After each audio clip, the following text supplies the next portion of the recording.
السلام علیکم ورحمۃ اللہ۔ شروع اللہ کے نام سے جو تمام جہانوں کو پالنے والا ہے۔ حضرت عبداللہ بن سلام رضی اللہ تعالیٰ عنہ پہلے یہودی ہیں جنہوں نے اسلام قبول کیا۔ حضرت عبداللہ بن سلام رضی اللہ تعالیٰ عنہ کا نام اسلام قبول کرنے سے قبل حسین بن سلام بن حارث تھا اور ان کی کنیت ابو یوسف تھی۔ حسین بن سلام تورات کے عالم تھے۔ انہوں نے تورات میں یہ پڑھا تھا کہ مکہ میں ایک نبی کا ظہور ہونے والا ہے۔ دل میں ہر وقت یہی خیال رہتا تھا کہ نئے نبی کی زیارت کا کب شرف حاصل ہوگا۔ عبداللہ بن سلام رضی اللہ تعالیٰ عنہ کہتے ہیں کہ ایک دن مجھے پتہ چلا کہ آپ صلی اللہ علیہ وآلہ وسلم مدینہ منورہ تشریف لے آئے ہیں اور وادی قباء میں قیام پذیر ہیں۔ جب نبی کریم صلی اللہ علیہ وآلہ وسلم تشریف لائے تو لوگ بھاگ کر آپ کی خدمت میں حاضر ہوئے۔ ان بھاگ کر حاضر ہونے والوں میں بھی تھا۔ جب میں نے آپ کو دیکھا تو میں نے پہچان لیا کہ یہ چہرہ کسی جھوٹے کا چہرہ نہیں ہو سکتا۔ حضرت انس رضی اللہ تعالیٰ عنہ بیان کرتے ہیں کہ حضرت عبداللہ بن سلام رضی اللہ تعالیٰ عنہ کو جب رسول کریم صلی اللہ علیہ وآلہ وسلم کے مدینہ تشریف لانے کی خبر ملی تو وہ آپ کی خدمت میں آئے اور کہا کہ میں آپ سے 3 چیزوں کے بارے میں پوچھوں گا جنہیں نبی کے سوا اور کوئی نہیں جانتا۔ قیامت کی سب سے پہلی علامت کیا ہے؟ دوسرا، وہ کون سا کھانا ہے جو سب سے پہلے جنتیوں کو کھانے کے لیے دیا جائے گا؟ تیسرا، کس چیز کی وجہ سے بچہ اپنے باپ کے مشابہ ہوتا ہے؟ آپ صلی اللہ علیہ وآلہ وسلم نے فرمایا کہ جبریل علیہ السلام نے ابھی مجھے آ کر اس کی خبر دی ہے۔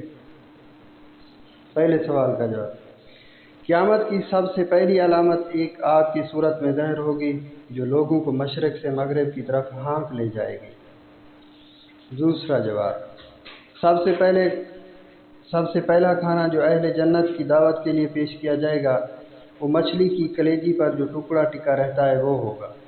تیسرا جواب، بچے کی مشابہت کا جہاں تک تعلق ہے تو جب مرد عورت کے قریب جاتا ہے اس وقت اگر مرد کی منی پہل کر جاتی ہے تو بچہ اسی کی شکل و صورت پر ہوتا ہے، اگر عورت کی منی پہل کر جاتی ہے تو پھر بچہ عورت کی شکل و صورت پر ہوتا ہے۔ یہ سن کر حضرت عبداللہ بن سلام رضی اللہ تعالیٰ عنہ بول اٹھے، میں گواہی دیتا ہوں کہ آپ اللہ کے رسول ہیں۔ پھر عرض کیا، یا رسول اللہ صلی اللہ علیہ وآلہ وسلم، یہود انتہا کی جھوٹی قوم ہے۔ یہود بخوبی جانتے ہیں کہ میں ان کا رئیس ہوں اور ان کے رئیس کا صاحبزادہ ہوں اور ان کا جید عالم ہوں اور ان کے جید عالم کا بیٹا ہوں۔ آپ صلی اللہ علیہ وآلہ وسلم نے ان کو بلا کر میرے بارے میں پوچھیے، بشرطہ کہ ان کو میرے مسلمان ہو جانے کا علم نہ ہو۔ اگر ان کو میرے مسلمان ہونے کا علم ہو گیا تو وہ میرے خلاف بہتان تراشی کریں گے۔ چنانچہ حضور اکرم صلی اللہ تعالیٰ علیہ وآلہ وسلم نے ان کے پاس پیغام بھیجا۔ وہ آئے تو حضرت عبداللہ رضی اللہ تعالیٰ عنہ گھر کے اندر چھپ کر بیٹھ گئے۔ آپ صلی اللہ علیہ وآلہ وسلم نے ان کو تلقین کی کہ اے گروہ یہود، افسوس، اللہ سے ڈرو، اس کی قسم جس کے بغیر کوئی معبود نہیں، تم جانتے ہو کہ میں برحق رسول اللہ ہوں اور تمہارے پاس دین حق لایا ہوں۔ انہوں نے کہا کہ ہم نہیں جانتے۔ آپ صلی اللہ علیہ وآلہ وسلم نے یہ بات 3 بار کہی۔ پھر حضرت صلی اللہ علیہ وآلہ وسلم نے ان سے پوچھا، تم لوگوں میں عبداللہ بن سلام کون صاحب ہیں؟ سارے یہودی کہنے لگے، وہ ہم میں سب سے بڑے عالم اور سب سے بڑے عالم کے صاحبزادے ہیں، ہم میں سب سے زیادہ بہتر اور ہم میں سب سے بہتر کے صاحبزادے ہیں۔ حضرت صلی اللہ علیہ وآلہ وسلم نے ان سے فرمایا، اگر عبداللہ مسلمان ہو جائے تو پھر تمہارا کیا خیال ہوگا؟ انہوں نے کہا کہ اللہ تعالیٰ انہیں اس سے محفوظ رکھے، باخدا وہ مسلمان نہ ہوگا۔ آپ صلی اللہ علیہ وآلہ وسلم نے فرمایا، اے ابن سلام باہر آئیے۔ حضرت عبداللہ رضی اللہ عنہ باہر تشریف لائے اور کہا، میں گواہی دیتا ہوں کہ اللہ کے سوا اور کوئی معبود نہیں اور میں گواہی دیتا ہوں کہ محمد صلی اللہ علیہ وآلہ وسلم اللہ کے سچے رسول ہیں۔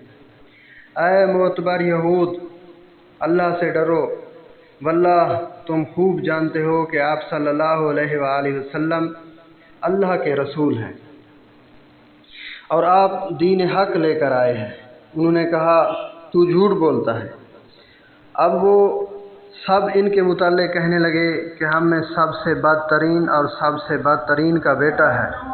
وہیں وہ ان کی برائی کرنے لگے۔ چنانچہ حضور اکرم صلی اللہ علیہ وآلہ وسلم نے ان کو مجلس سے نکال دیا۔ ہمارے چینل کو سبسکرائب کریں، ویڈیو اچھی لگے تو لائک کریں، کمنٹس کریں۔ السلام۔